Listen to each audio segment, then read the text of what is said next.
그들이 모였을 때에 예수께 여쭈어 이르되 주께서 이스라엘 나라를 회복하시니 이때니까 아니 이르시되 때와 시기는 아버지께서 자기의 권한에 두셨으니 너희가 알 바 아니요 오직 성령이 너희에게 임하시면 너희가 권능을 받고 예루살렘과 온 유대와 사마리아와 땅끝까지 이르러 내 증인이 되리라 하시니라.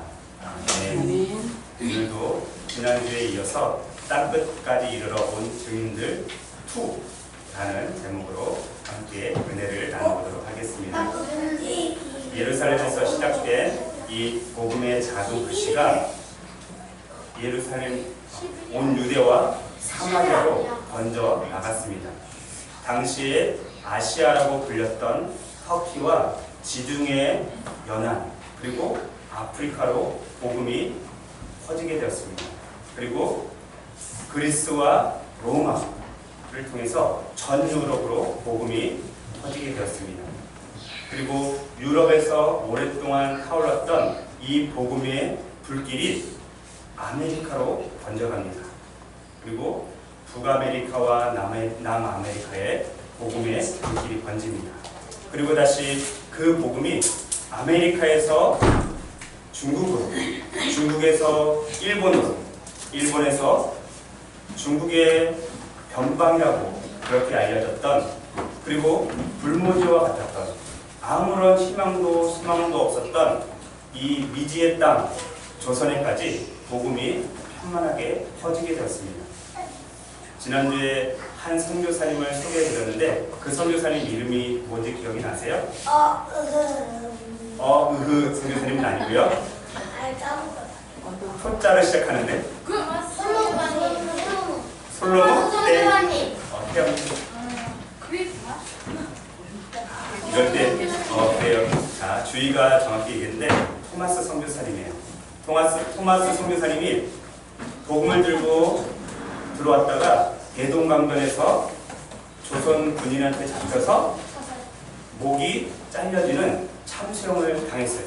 죽어가면서 어떻게 했죠?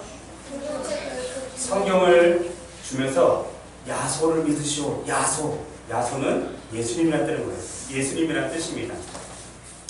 이 토마스 선교사님을 시작으로 해서 우리 대한민국에 많은 선교사님들이 들어오셨어요. 그리고 그 선교사님들이 돌아가시고 그들의 자녀들이 또 선교사님이 되고 또 그들의 자녀들이 선교사님이 되고 몇 대째 이어서 선교사님들을 하신 분들도 있고 여러분들보다 더 어린 아이로 태어났다가 죽은 아이들도 있어요.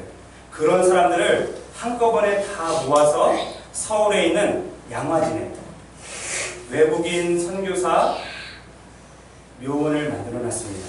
나중에 조만간에 때가 되면 거기 한번 방문할 겁니다. 우리나라 공동묘지는 무섭죠? 네. 근데 외국인 선교사 묘지는 안 무서워요. 가면 여러분들의 마음이 정말 불일 듯 일어나게 될 겁니다. 자, 이제 PPT를 좀 띄워주세요. 오늘은 PPT를 보면서 말씀을 전할 건데 이 자료는 토가 오리예요. 오리 전택구 선생님께서 쓴 양화진 선교사 열전이라는 책을 참고를 했고요. 사진은 100% 인터넷에서 가져왔습니다. 자, 사진을 보면서 말씀을 듣도록 하겠습니다.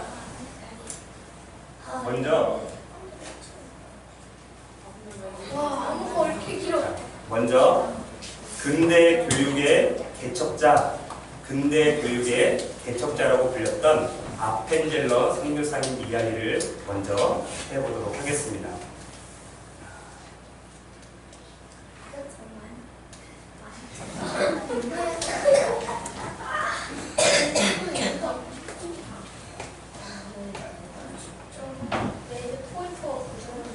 고장 안 났고요. 제가 아까 실험해봤어요. 아니요, 제가 돼요. 됩니다. 이제 됐어요. 자, 이제 돼요.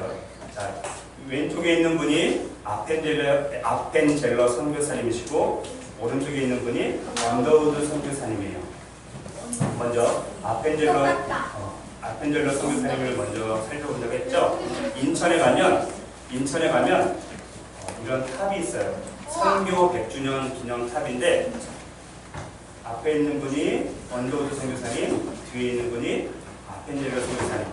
그리고 이분은 어떤 여자 선교사님인데 제 이름을 잘 모르겠습니다. 아무튼 인천에 가면 이 동상을 만들어 놨습니다. 아펜젤러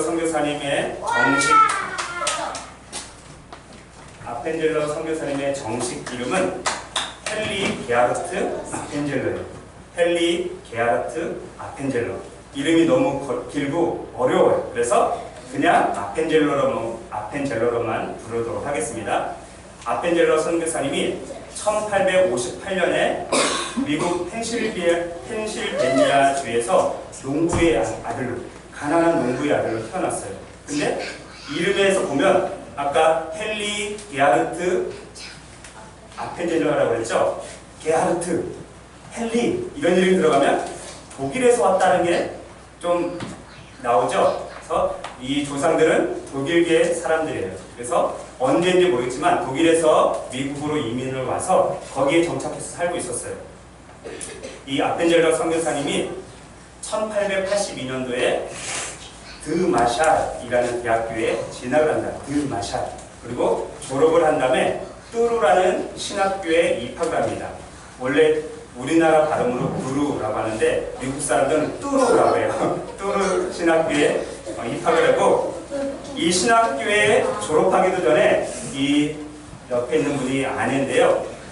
이 아내 이름은 엘라 다찌라는 분이에요. 엘라 다찌와 결혼을 합니다. 그리고 2년 뒤에 1884년도에 크리스마스 주간에 감리교 선교부로부터 조선의 선교사로 정식 파송을 받게 됩니다.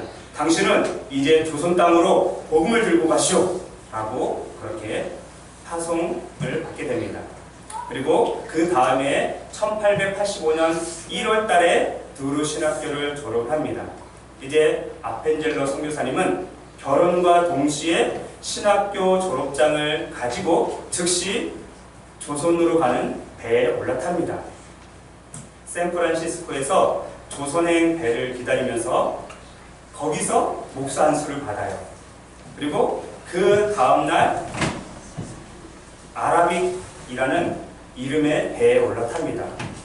그때는 지금처럼 비행기가 있었는지 모르겠지만 세계 여행을 하려면 배가 가장 빨랐어요. 그리고 태평양을 건너왔어야 되는데 아무리 빠르고 아무리 큰 배라도 태평양을 건너는 게 쉬울까요? 어려울까요? 어려웠을 거예요. 그렇죠? 분명히 어려웠을 겁니다. 그리고 그 배에 또 다른 동행자가 있는데 의학 박사인 스크랜톤, 그리고 그의 어머니, 아까 동상에서 여자분이 있었다고 했잖아요. 아마 그분이 스크랜톤 여사인 것 같아요. 스크랜톤. 그래서 아펜젤러 일행이 2월 2일에 배를 타고 출발했는데 3월 5일 날 일본에 도착을 해요. 자, 2월 2일에서 3월 5일이면 며칠 걸린 거예요? 한 달 3일. 그래요. 한 달 3일이니까 약 32, 3일 걸린 거예요. 30일 동안 배를 타고 왔다고 생각을 해보세요. 배를 타고 30일 동안 긴 여행을 하고 드디어 일본 땅에 도착을 합니다. 그리고 거기서 조선 선교회를 정식적으로 발족을 하고, 그리고 다른 선교사님들과 만나서 이제 조선에 어떻게 복음을 전할까 회의를 하게 됩니다. 거기서 일본에서 머물면서 이제 조선말 공부를 해요. 여러분, 조선말, 그러니까 옛날 조선시대의 언어, 그 언어가 쉬웠을 것 같아요? 어려웠을 것 같아요? 다시 여러분들이 중국에 가면 중국말 배우는 게 쉬울까요? 어려울까요? 러시아 가면 러시아말 배우는 게 쉬울까요? 어려울까요? 미국에 가면 쉬울까요? 어려울까요? 왜? 여러분들 미국 공부래. 영어 공부 오래 했잖아요. 많이 했잖아요. 태어날 때부터 미국 공부래. 영어 공부했는데 어려울까요? 그래요. 마찬가지. 아무리 똑똑한 사람도 다른 나라에 가서 그 나라 언어를 배운다는 것은 쉬운 일이 아니에요. 그래서 일본에서 잠깐 머무는 동안 조선 말을 그렇게 배우게 됩니다. 그리고 드디어 역사적인 순간이 옵니다. 1885년 4월 5일 부활절 아침이 되었습니다. 안 들어가네.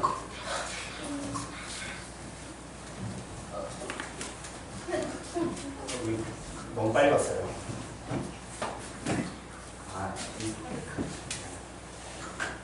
1885년 4월 5일 부활절 아침에 그들이 탄 배가 일본에서 인천에 있는 제물포항에 도착을 합니다. 그리고 그들이 조선 땅에 처음으로 발을 밟게 되는데 불행하게도 언더우드만 조선 땅에 발을 밟고 서울로 갈 수 있었어요. 아펜젤러 선교사님하고 부인 선교사님은 땅 밟긴 밟았는데 서울까지 못 들어갔어요. 왜냐하면 당시에 우리 조선에 도착하기 4개월 전에 갑신정변이 일어났어요. 그래서 이미 와 있던 미국 공사 직원이 여자는 안 됩니다. 위험하니까. 남녀 차별이 아니라 위험하니까 여자는 안 됩니다. 그래서 결혼 안 한 언더우드 선교사님만 제물포에 와서 서울에 갔고 아펜젤러 선교사님 부부는 제물포의 땅을 밟았는데 다시 배로 가서 일본 땅으로 돌아가게 됩니다. 거기서 이게 기다리면서 다시 조선에서 연락이 오기를 기다립니다. 그러면서 본국의 감리교 선교본부에 편지를 쓰는데 이런 내용의 편지를 썼습니다. 들어보세요. 오 하나님, 우리는 부활절 아침에 여기 도착했습니다. 이 아침에 사망의 쇠사슬을 부수고 부활하신 주님께서 이 나라 백성들이 얽매여 있는 쇠사슬을 끊으시고 그들에게 하나님의 자녀로서의 광명과 자유를 얻게 하여 주소서. 편지를 길게 쓴 다음에 마지막에 이런 문장으로 또 마무리를 하게 됩니다. 이러한 간절한 기도가 하나님 앞에 상달이 되었고 결국 아펜젤러 선교사님 부부도 조선 땅에 들어오게 됩니다. 아펜젤러 선교사님이 조선 땅에 들어와서 한 일이 여러 가지가 있지만 그 중에 대표적으로 몇 가지만 말씀을 드리겠습니다. 먼저는 잘 보시면 배제학당 건축 현장으로 되어 있죠. 그때 진짜로 찍은 사진이에요. 지금으로부터 약 140년 전에 그림 같지만 진짜로 찍은 사진이에요. 이 배제학당을 이보세요 아들. 그렇게 오래 못 살았어요. 아마 이 아펜젤러 선교사님하고 같이 왔던 어느 누군가 찍었겠죠. 자, 배제학당을 이렇게 짓는데 한국에서 최초로 벽돌로 지은 학교예요. 이때까지만 해도 벽돌로 지은 집이 없었어요. 우리나라에. 다 나무로 기와로 그렇게 지었지 벽돌로 전체를 지은 건물이 없었어요. 그래서 최초로 배제학당을 지었는데 거기서 이제 많은 학생들을 배출을 합니다. 지금 학생들이 공부를 하고 이제 집에 가는 그런 내용이고요. 그리고 거기서 졸업한 학생들과 또 사진을 찍습니다. 자, 아펜젤러 선교사님 어디 있게요? 갓 안 쓴 사람이 아펜젤러 선교사님이에요. 찾아보세요. 자, 숨은 그림 찾기. 찾으셨어요? 근데 여기 있어요. 여기 이분이 아펜젤러 선교사님이에요. 배제학당 졸업생들하고 기념 촬영을 합니다. 이때까지만 보세요. 상투 들고 가 쓰고 한복 입고 다녔어요. 우리나라 사람들은. 저 사람들이 보기에 얼마나 웃겼겠어요. 그렇죠? 우리는 안 웃기지만. 그리고 시대가 점점 흘러서 오늘날의 배제학당을 한번 보여드리겠습니다.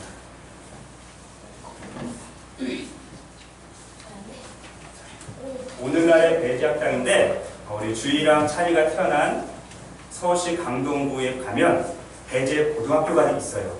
그 배제고등학교가 바로 이 배제학당의 후신이에요. 그래서 원래는 다른 서울 지역에 있었는데 학교를 옮기면서 강동구로 옮기면서 이 건물을 통째로 어떻게 옮겨왔는지 모르겠지만 벽돌 하나하나 빼서 왔는지 모르겠지만 통째로 옮겨다가 다시 복원을 한 거예요. 그래서 배재고등학교에 들어가면 이 기념관이 있습니다. 우리 딸하고 아들은 못 봤는데 저는 보고 왔습니다. 네. 자, 보세요. 그래서 7월, 더 중요한 게 있어요. 이때 배재학당을 만들었는데, 그전에는 이 고종이 세국 정책을 펴다가 이제 신서양 문물을 받아들이기 시작했어요.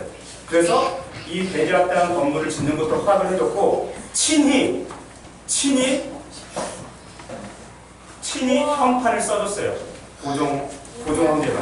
그래서 배재학당이라고 친히 고종 황제가 써주는, 옛날에는 안 되었어요.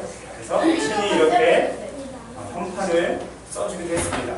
그런데 문제는 1886년 6월 8일에 개교를 했고, 황제가 저렇게 형판까지 써줬는데 한 달 동안 모인 학생이 6명, 고장 6명, 그리고 그 학생들 중에서 선교사님, 저 지금 고향에 잠깐 볼 일 있는데 다녀와도 될까요? 갔다 오세요 했더니 안 와. 보내줬더니 안 와. 연락할 방법도 없어요.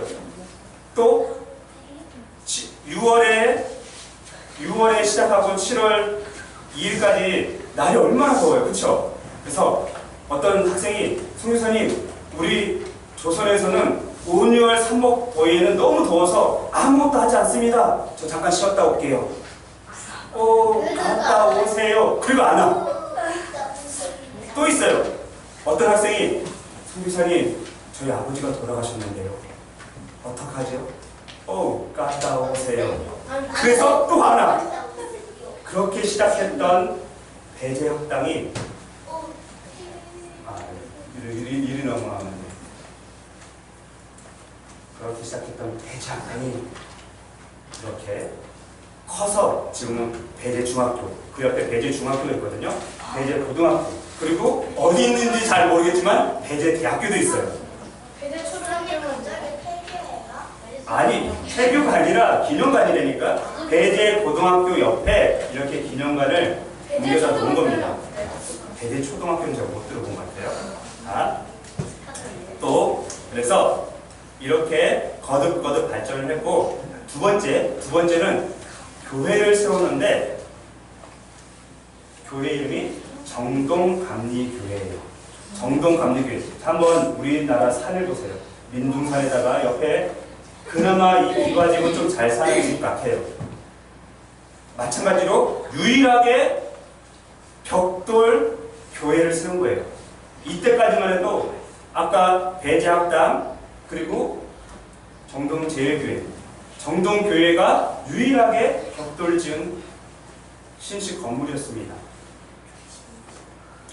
이 정동제일교회는 장로교회, 세문안교회 이따 보여줄 건데, 세문안교회와 양대 산맥을 이루는 그런 교회입니다. 여기는 감리교회예요. 그리고 아펜젤러 선교사님은 이 정동교회 설립 일자를 1887년 10월 9일로 잡고 있는데, 그가 쓴 보고서에 의하면 이렇게 기록이 되어 있습니다. 우리는 9월에 작은 집 한 채를 샀다. 여기서 주일마다 예배를 드렸다. 10월 9일 나는 처음으로 조선 사람들을 위한 공중 예배를 드렸다. 나 외에 4사람이 참석했다. 그리고 이 모임은 우리에게 유별나게 재미있는 집회의 하나가 되었다. 5명밖에 없었어요. 5명밖에 없었는데 유별나게 재미있는 집회가 되었대요. 그리고 1889년도에 최초로 처음부터 한국 감리교회의 책임자, 저는 감리교회가 아니라 잘 모르겠는데 감리사라고 부르네요. 사모님 맞나요? 감리사가 되어서 돌아가실 때까지 그렇게 감리사역을 했다고 합니다. 그리고 이 정동교회가 지금도 있어요. 자, 기대하시라, 개봉막. 이거는 다른 방향에서 찍은 거고, 이거예요. 지금도 있어요. 서울에 가면 인사동이라는 데, 사모님 인사동에 있나요? 정확히 제가 잘 모르겠어요. 거기 승동교회인가요? 아무튼 내가 지금 많이 이랬잖아요. 100% 인터넷에서 갖고 온 그랬잖아요. 자, 옛날 모습 그대로예요. 그리고 그 옆에다가 신식 예배당을 지었습니다. 지금 몇 년이 지났어요. 160년이 지났는데 물론 계속 증축하고 보수하고 했겠죠. 그 모습 그대로를 유지하고 있어요. 근데 우리나라는 너무 안타까운 게 조금만 시간이 지나면 다 부숴버려요. 그 새로 만들어요. 근데 그나마 다행인 것은 거의 150년 가까이 되는 150년 가까이 된 정동교회가 그나마 옛날 모습 거기 그대로. 아직 예배 같은 거 해요? 그건 모르겠어요. 아마 예배는 다 여기서 드리고 여기 기념관으로 쓰지 않을까. 이렇게 건재하고 있다는 게 너무 감사한 일이에요. 그리고 세 번째는 오지 여행. 오지. 옛날 우리 조선시대는 모든 곳이 오지였어요. 오지 여행을 했고요. 그 다음에 우리나라 문화 연구를 많이 했어요. 그래서 우리나라의 풍속과 언어와 사람들의 성품을 알기 위해서 전국 방방곳곳을 돌아다녔습니다. 그리고 그때 당시에 신부, 천주교에서 온 신부들이 훨씬 더 이전에 왔는데 그분들은 거의 가슴까지 내려온 삿갓. 제가 사진을 안 갖고 왔는데 인터넷에 보니까 얼마나 큰지 삿갓을 딱 썼는데 가슴까지 가려져요. 그리고 흰 옷을 입고 다녔대요. 외국인 선교사님들이. 왜냐면 걸리면 잡히고 잡히면 순교당하니까. 그래서 흰 삿갓을 이렇게 쓰고 다녔는데 이 아펜젤러 선교사님은 그대로 아까 보셨죠? 다 삿갓 쓰고 돋보 입고 있는데 선교사님은 검은색 양복에 그대로 수염기로 그렇게 다녔단 말이에요. 그게 오히려 사람들의 조선 사람들의 마음을 움직인 겁니다. 그리고 네 번째는 민주 독립 운동을 적극적으로 육성을 했습니다. 우리가 그때 당시에 일제가 우리나라를 뭐라고 했죠?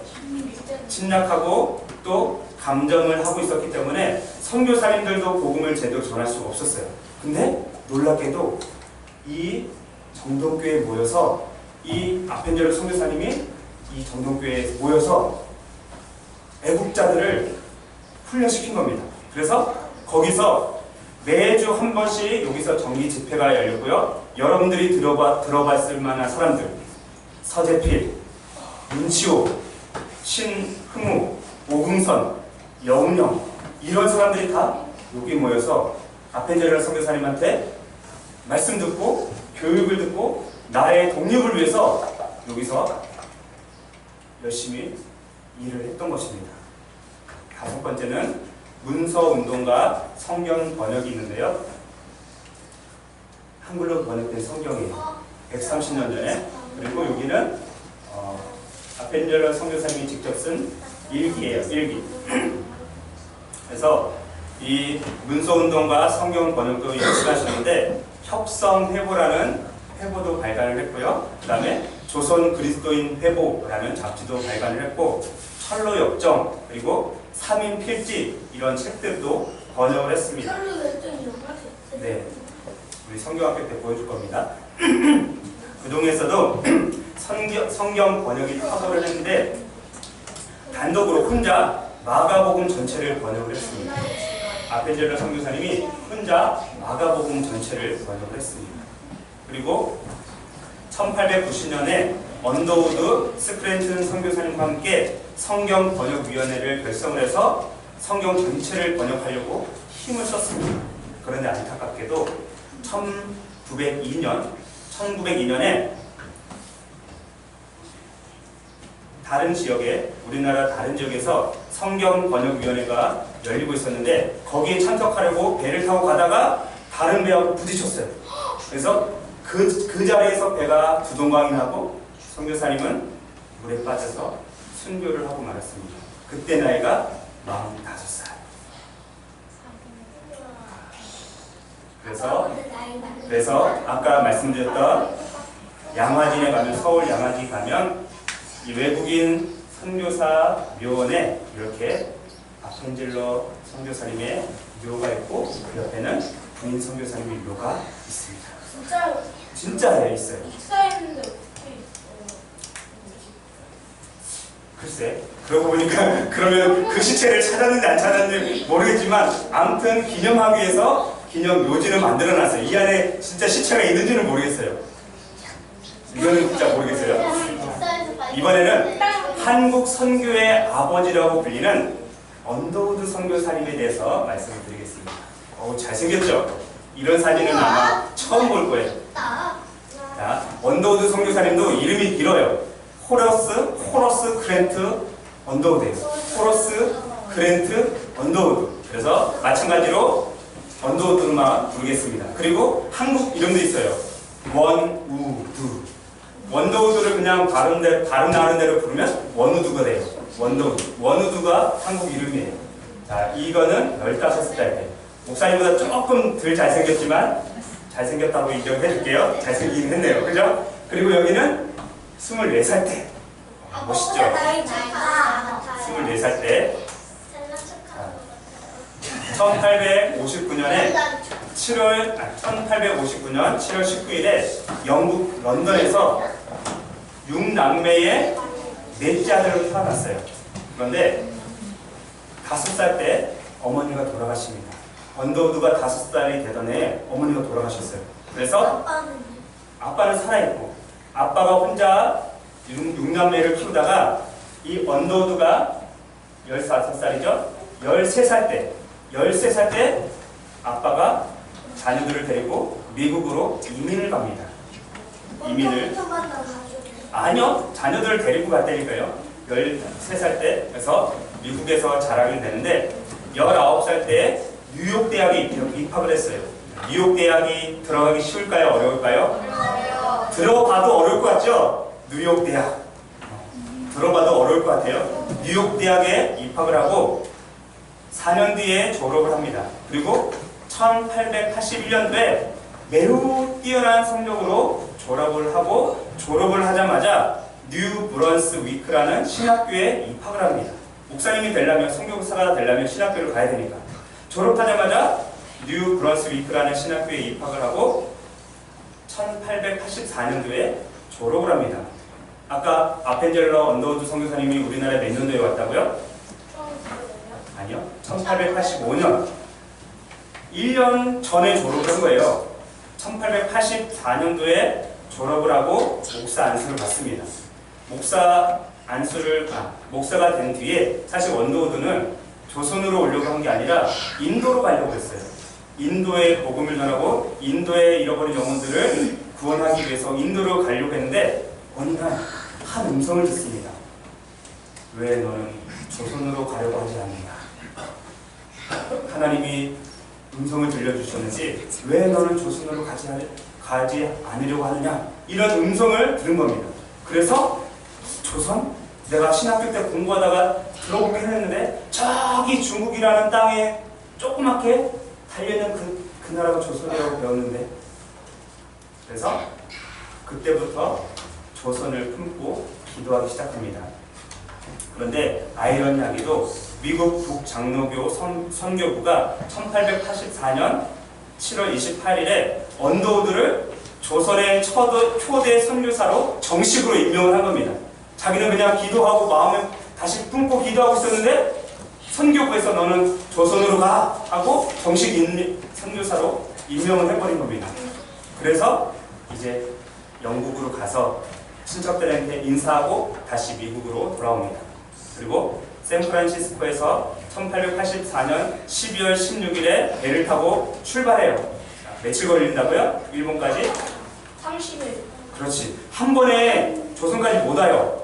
반드시 일본에 거쳐서 와야 돼요. 그래서 일본에 거쳐서 거기서 약 2달간 머물면서 조선말을 배워야지 하면서 조선말도 배우고 거기서 아펜젤러 선교사님도 만난 겁니다. 그리고 처음에는 독신으로 와요. 독신으로 왔다가 그 다음에 1885년도 4월 5일 부활절에 인천에 있는 제물포항으로 들어옵니다. 여러분 이렇게 생긴 항 보셨어요? 아니요. 지금으로부터 몇 년 전이냐? 거의 한 120년, 130년 전. 130년 전에는 아무것도 없어요. 산도 다 민둥산이죠. 이 배들은 다 외국 상선이에요. 우리나라 배 아니에요. 여기 들어와서 이거 외국 배들이 들어오니까 사람들이 구경 나온 거예요. 와, 저렇게 생긴 배들도 있어? 그래서 여기서 이제 내리게 된대. 아까 아펜젤러 선교사님은 땅은 밟았지만 못 들어왔다고 했죠. 서울까지. 근데 언더우드 선교사님은 땅을 밟고 서울까지 오게 돼요. 근데 이런 말이 있어요. 누가 더 빨리 땅을 밟았냐? 아펜젤러냐? 언더우드냐? 누가 더 빨리 땅을 밟았을 것 같아요? 왜? 언더우드. 그래요. 그런 의견이 분분해요. 주인이 먼저 밟았어. 아펜젤러 분위기. 우리 사모님은 감리교 출신이라 정확히 알고 계셔요. 아펜젤러 부인이 먼저 밟아요. 왜냐면 미국 사람들은 그렇죠. 여성을 항상 먼저 위험할 때도 여성부터, 차 탈 때도 여성부터, 계단에 올라갈 때도 여성부터.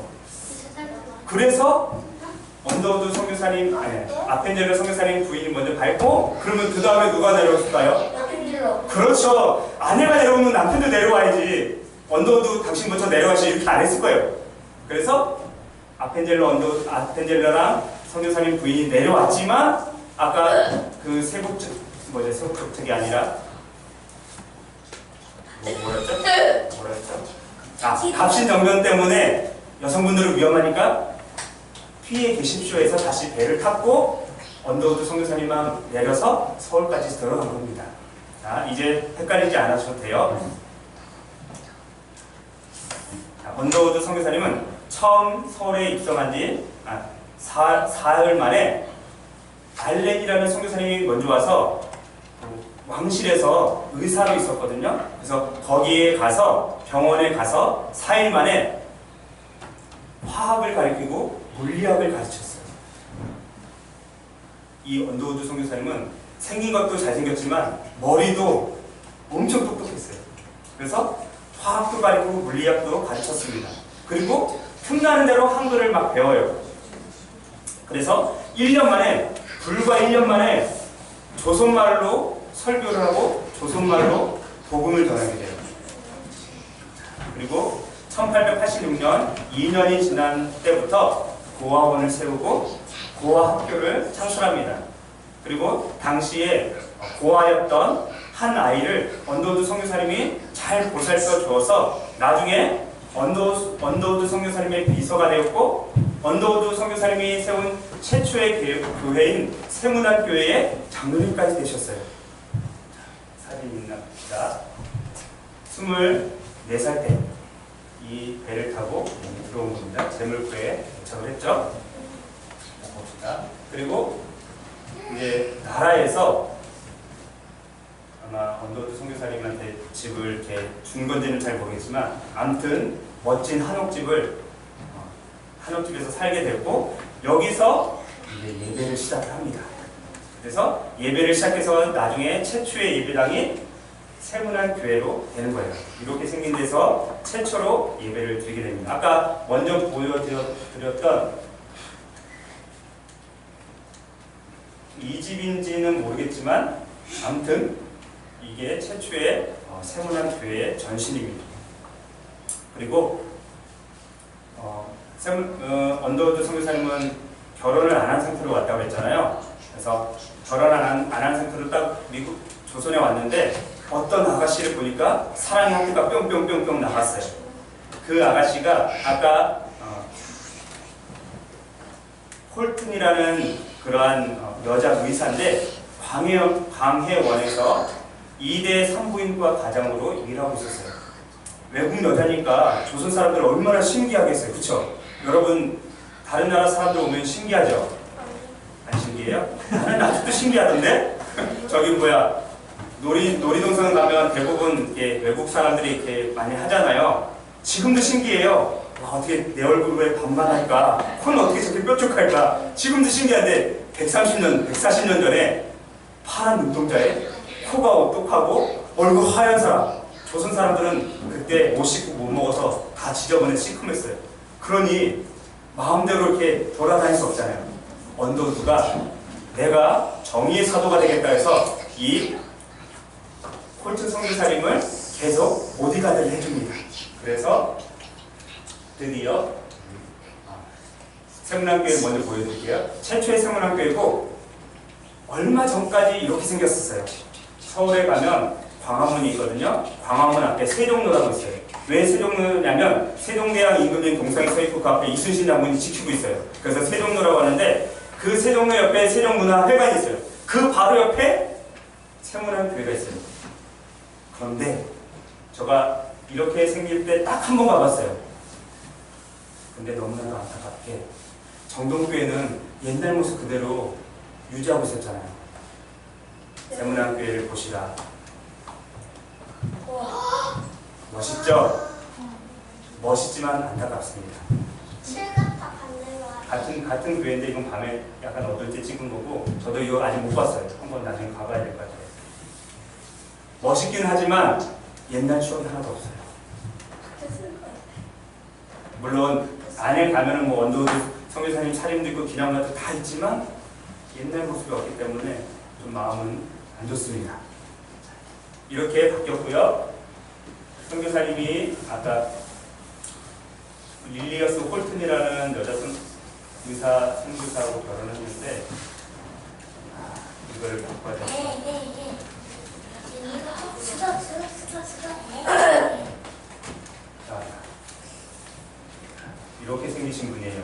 근데 원도우드 선교사님보다 몇 살이 많을까요? 8살. 8살 연상이에요. 8살 연상. 젊었을 때는 티가 안 나는데 늙으니까 할아버지 할머니 되니까 티가 많이 나더라고요. 8살 연상이에요. 그래서 결혼하자마자 아까 아펜젤러 선교사님 부부처럼 전국 일주를 합니다. 보통 우리는 결혼하면 하와이로 갈까요? 미국으로 갈까요? 카나다로 갈까요? 하는데 이 원도우드 선교사님은 전국 일주를 합니다. 가마 타고 가죠. 그리고 여기는 아들이 서 있어요. 여러분들 잘 안 보이겠지만 아들이에요. 여기 아들이 가마 옆에 서 있어요. 아들. 아마 이분이 원도우드 선교사님 같아요. 가마 타고 전국 일주를 하면서 조선을 알아간 거예요.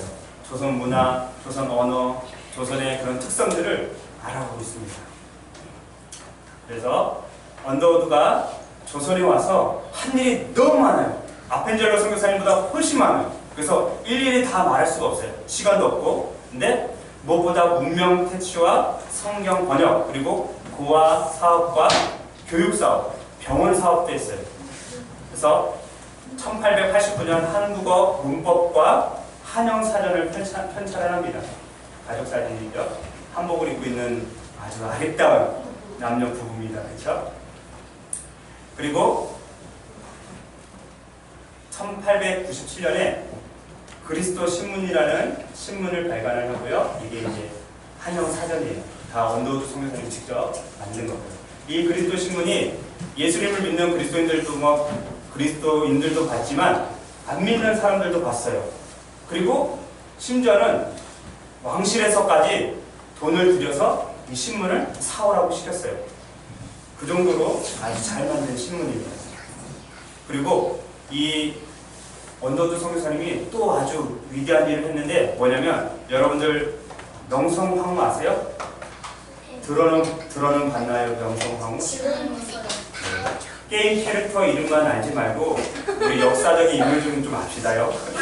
명성황후가 일본에 의해서 시해가 뭐냐면 살해를 당한 거예요. 그때 고종 남편이었던 남편 맞나요? 고종이 남편 맞나요? 시아버지인가요? 저도 순간 헷갈리는데 고종을 이 원도우드 선교사님이 보호했어요. 고종을 그 일본 사람들 앞에서. 그리고 1905년도에 일제가 조선의 주권을 빼앗으려고 했을 때 가장 맹렬하게 앞에서 반대했던 분이 이 원도우드 선교사님이에요. 근데 지금 100년이, 120년, 130년이 지난 오늘날에 우리 선교사님들의 업적을 완전히 말살시켰죠. 대한민국 사람들이. 소위 역사책을 쓴다고 하는 사람들이 우리 선교사님들의 이 놀라운 일들을 다 없애버렸어요.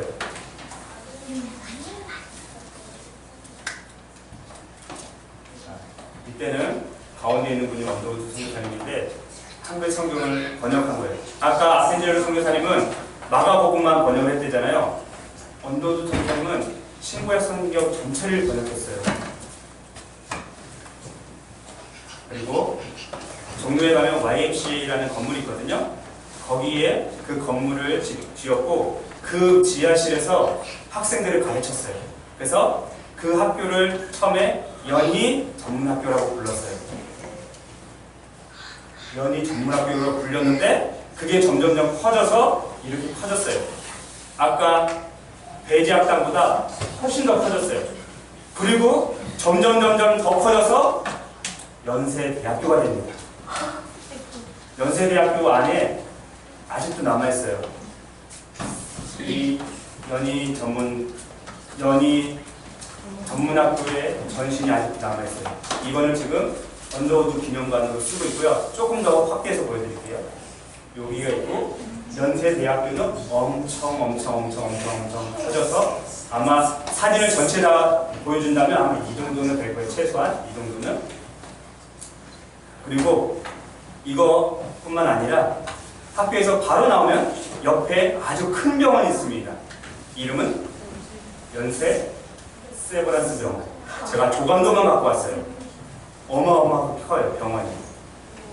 연세 세브란스 병원. 다 언더우드 선교사님이 이룩해 놓은 업적입니다. 하지만 조선 땅에 와서 총각으로 와서 31년 동안 복음을 전하다가 일제가 어떤 학교에서든지 한글로 가르치지 말라는 그러한 총독부 명령을 내렸어요. 혹시 최근에 했던 말모이라는 영화 보셨나요? 말모이? 들어는 보셨나요? 말모이? 네. 말모이? 들어는 보셨죠? 목사님은 빌려서 봤는데 거기에 보니까 그 한글을 지키기 위해서 목숨을 걸고 싸웠던 분들이 있어요. 전국에 있는 말들을 다 한글을 모은 거예요. 그래서 말모이가 된 거예요. 근데 그 목숨을 걸고 한글을 지켰던 분들의 자녀들은 다 일본말밖에 못해요. 주인공의 딸이 김순이에요. 아빠, 나는 김순이가 좋아.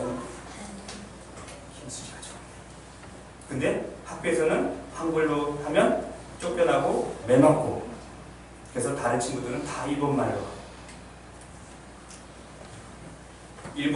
일본이 그렇게 한국말, 조선말 쓰지 말라고 해서 58세에 일본으로 건너갑니다. 왜 건너갈까요? 왜 건너갔을까요? 그렇지, 일본말 배우려고. 가르치는 게 아니라 일본말을 배우려고. 58세에 일본말을 배워야 일본어로 다시 복음을 전할 거 아니에요. 그쵸? 근데 그게 무리가 된 거예요. 31년 동안 너무 이 땅 조선을 위해서 목숨을 걸고 복음을 전하고 교육시키고 병원을 세우고 하다 보니까 몸이 완전히 쇠해진 거예요. 그래서 일본으로 갔다가 병을 얻어서 휴양하러 고향 미국으로 갔다가 거기서 세상을 떠납니다. 그때 나이가 58세입니다. 아빠 그때 봐.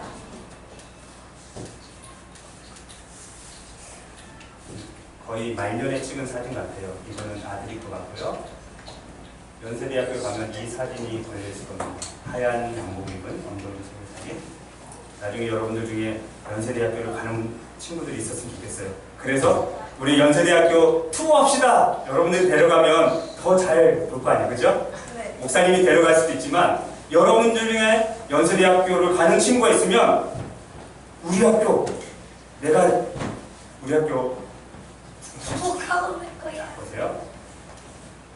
그래서 마찬가지로 양화진에 가면 언더우드 가정묘가 있는데 유일하게 가정묘가 있는 분이 언더우드 선교사님이에요. 자, 그러면 이 여러 개의 묘비가 있는데 언더우드 선교사님 묘는 어디 있을까요? 제일 큰 거. 딩동댕. 이게 언더우드 선교사님 묘입니다. 나중에 분명히 갈 거예요. 가서 다 볼 거예요. 저요? 우리가 가요? 간대니까요. 자, 다 가족들이에요? 다 가족이에요.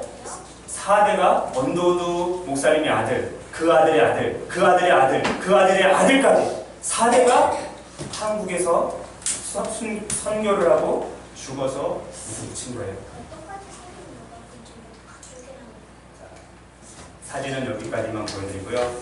이제 마지막으로 언더우드 선교사님이 처음 우리 조선 땅에 딱 들어왔을 때 헐 하면서 쓴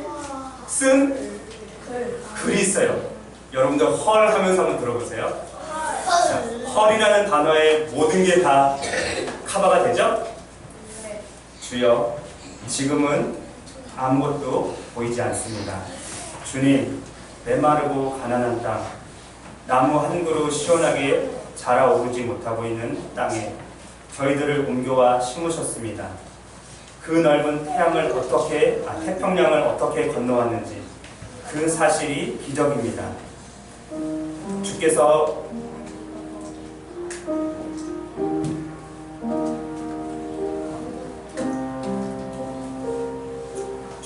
붙잡아 뚝 떨어뜨려 놓으신 듯한 이곳, 지금은 아무것도 보이지 않습니다.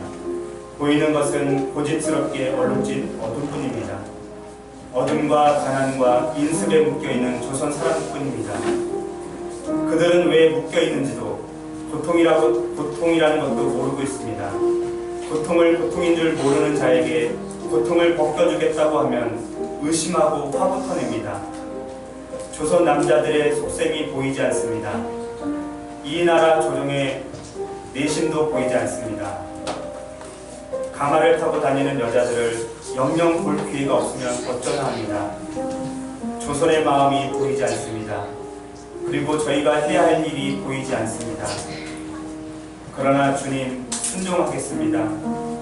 겸손하게 순종할 때 주께서 일을 시작하시고 그 하시는 일을 우리들의 영적인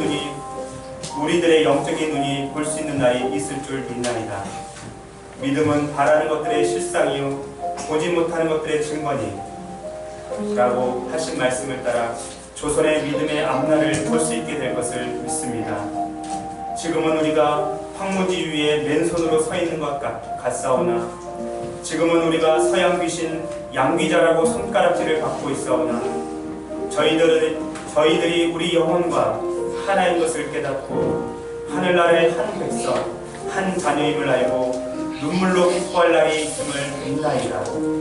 지금은 예배드릴 예배당이 없고 학교도 없고 그저 경계의 의심과 멸시와 천대함이 가득한 곳이지만 이곳이 머지않아 은총의 땅이 되리라는 것을 믿습니다. 주여, 오직 제 믿음을 붙잡아 주소서. 아멘. 140년 전에, 150년 전에 언더우드 아펜젤러 선교사님이 이 땅에 목숨을 걸고 오셔서 정말로 순교에 각오를 하고 이렇게 교회를 세우고 복음을 전하고 학교를 세우고 병원을 세웠습니다. 그래서 우리 대한민국이 이렇게 하나님을 잘 믿을 수 있는, 그리고 전 세계 어디 내놔도 뒤지지 않는 의술과 그리고 깨끗한 환경을 가지고 있는 병원, 이렇게 경제 대국으로 설 수 있었던 것은 이와 같은 선교사님들의 눈물과 땀과 순교의 핏값이 있었기 때문에 이렇게 된 겁니다. 사랑하는 우리 생명빛교회 성도 여러분, 그리고 어린이 여러분, 여러분들 가운데 땅끝까지 가서 복음을 전하는 증인들이 나오기를 간절히 바라겠습니다. 그리고 조금 전에도 말씀드렸지만 당당하게 연세대학교에 입학해서 목사님, 제가 우리 학교 구경시켜 드릴게요.